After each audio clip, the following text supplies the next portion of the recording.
Hello from the Richland Hills Public Library. I'm Miranda, the youth librarian, and this week I am bringing you tall tale science, or as close as we can get to it anyway. It's kind of hard to tie in tall tales to science, but I did my best.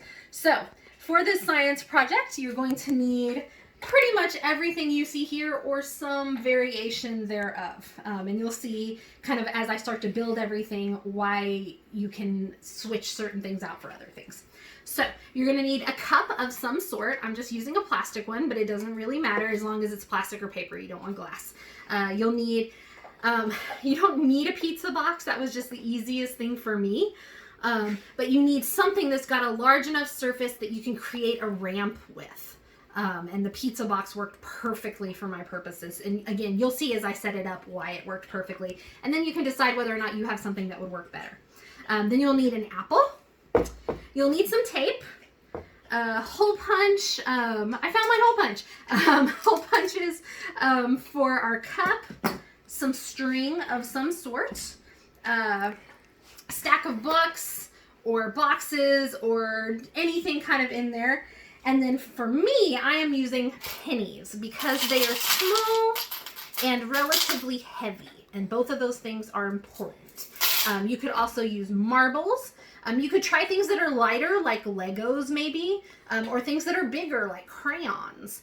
But the main thing is to make sure that you have a bunch of them and that they're all relatively the same size and weight so that you get your science right.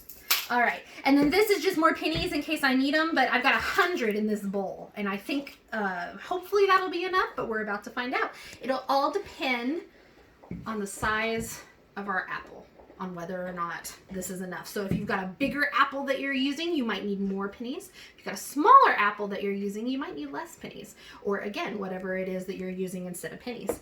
Okay, so let's see what we can do to get this set up. I'm actually gonna set up on the other side of the table because we're going to be dropping something down off the table. Pizza box first, my bad.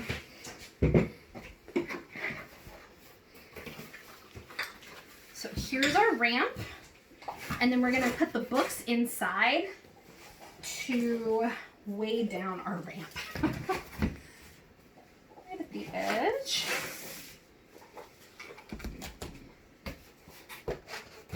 Okay. And then what I think I'll probably do is get some tape and tape down my ramp right here.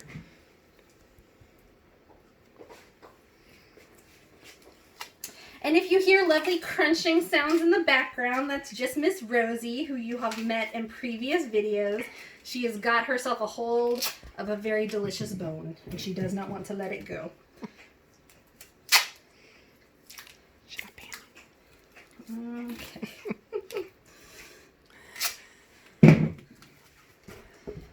All right.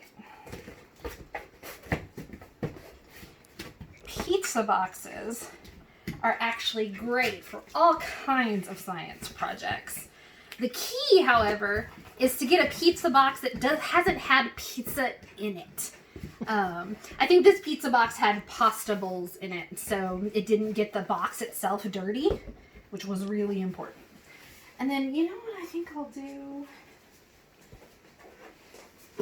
I'm gonna put my sketchbook down, and then just with a little bit more tape, I'm going to tape to there so that it's all nice and sturdy. I think sturdy is important for this project.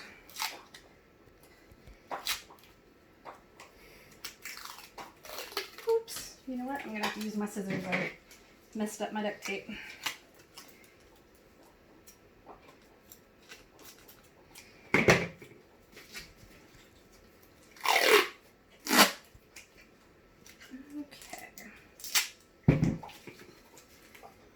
And then for this part, it doesn't have to be taped down perfect. I just want it to be held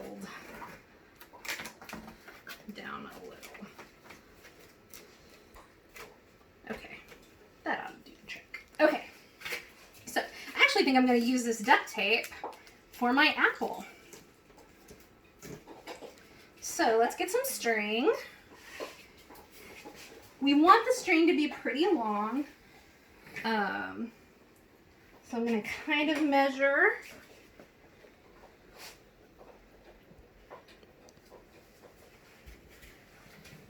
All right. And again, I could give you measurements on how much string to use, but it really depends on your ramp and how tall you've made your tower. So just kind of guesstimate. I don't think it's going to affect your experiment too much to not have exact measurements for this part. So then we're going to take our string and we're going to tie it around our apple. The best thing to do is to tape it down. So I am going to go ahead and tie it, but then we're going to get some good tape in there so that our apple and our string do not separate. So we've got it all nice and knotted.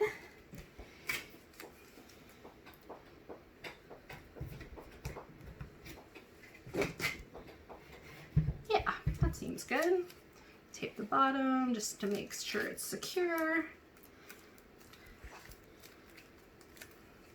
Okay, then we're gonna take our cup and we're gonna punch some holes in it. Just two. Ooh, maybe. I am not strong. Oh, that kind of worked. I'll just have to poke them out.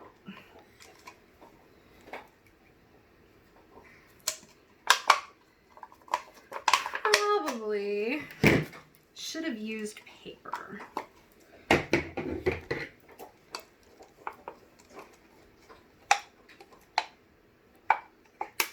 Because this is really strong plastic. So I'm going to take my scissors.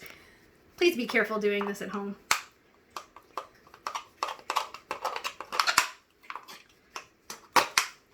There we go.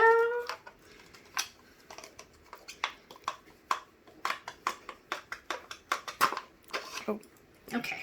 And remember, when you're using sharp objects, always point them away from yourself. Okay, and if you use scissors to do this, you are going to be left with some pretty sharp plastic. So I would say, in hindsight, do paper cups instead of plastic cups. All right, then we're going to take our string, and this, of course, this part would be easier if we had actual holes in our cup, but that's okay.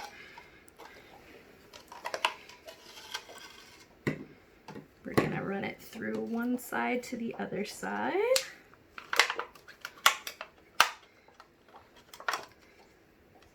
If I can manage it. There we go.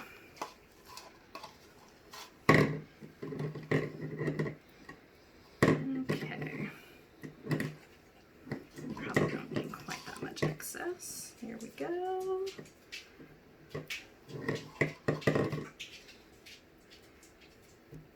Okay. Oh, whoops. Weak yarn. We'll just tie it right here in the middle. Let's see, sometimes experiments are all about improvisation.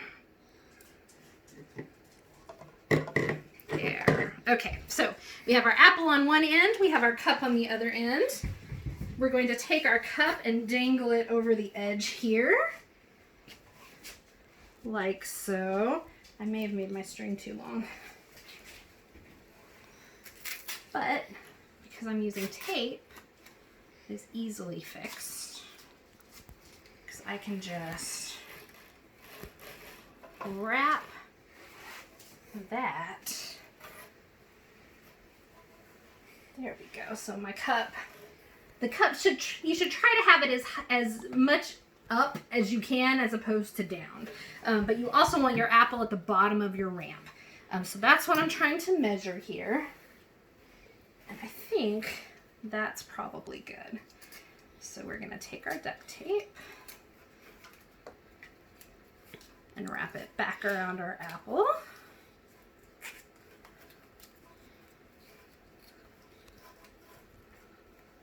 Okay, not quite as secure as what we had before, but I think that'll be all right.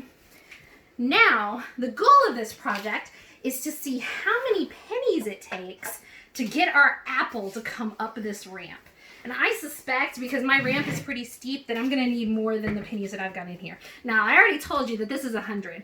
For this project at home, of course, you would probably want to count out your pennies, you know, as you're putting them in. But I'm just going to take this 100 pennies and dump them all in there and see what happens with our apple. So I would say, camera person, if you could focus on our apple, please. And then I'm going to pour these pennies in.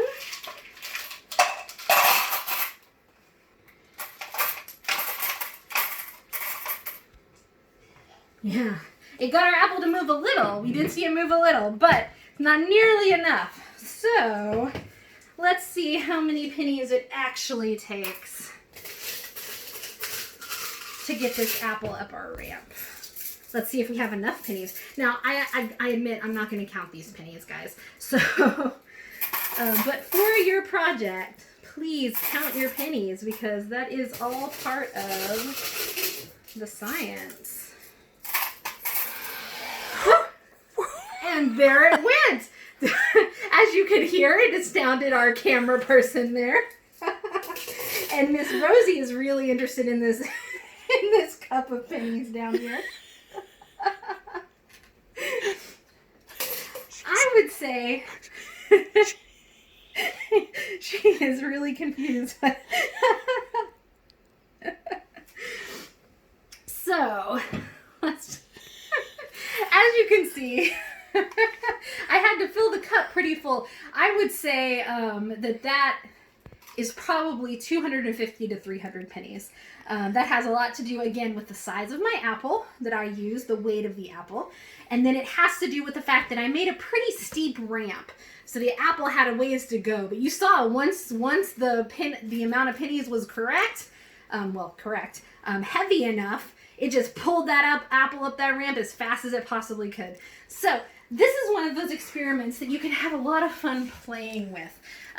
If you use a cup that's bigger than this, then you can try things that are lighter. Like I said, pennies are pretty hefty for their small size. So they make an ideal thing to put in your cup.